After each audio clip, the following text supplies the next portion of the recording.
I just still decided to go become a life coach, and I originally became a divorce recovery coach. Did that for a few years, help people recover from the emotional pains of divorce.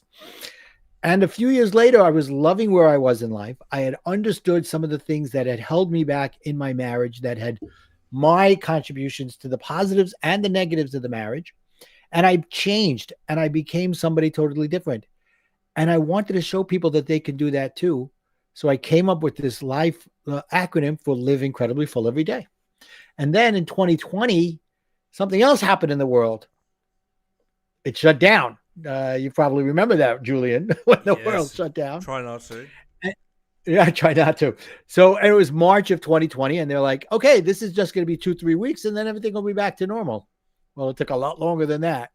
And it was May of 2020, and I was married again, very happily married for the last 5.5 years. I'm dating myself already, 5.5 years.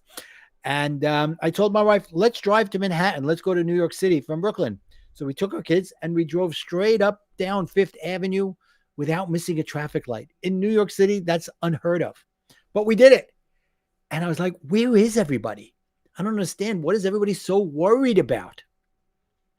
And, you could still go outside, wear a mask, even wear gloves, stay 6 feet apart from people, but nobody was out. And I finally understood that people were still worried and I wasn't. And why wasn't I? Because the last 10, 12 years before that, my divorce and all the things that had happened in between had prepared me for anything.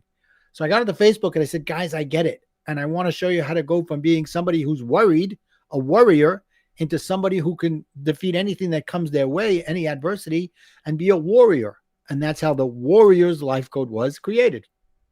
It's interesting, Martin, and often adversity is we see it as the worst thing ever, and it takes us a while before we realize that there's a lot of strength that can be forged in adversity, and it can be a Yep. really good catalyst for change because you've got often you're set in your life and you've got your roots in the ground, and then all of a sudden something can rattle you, and if it hadn't have done that, you would not have taken this new direction because it's sort of the shock to the system, and you need to reset, and Yep.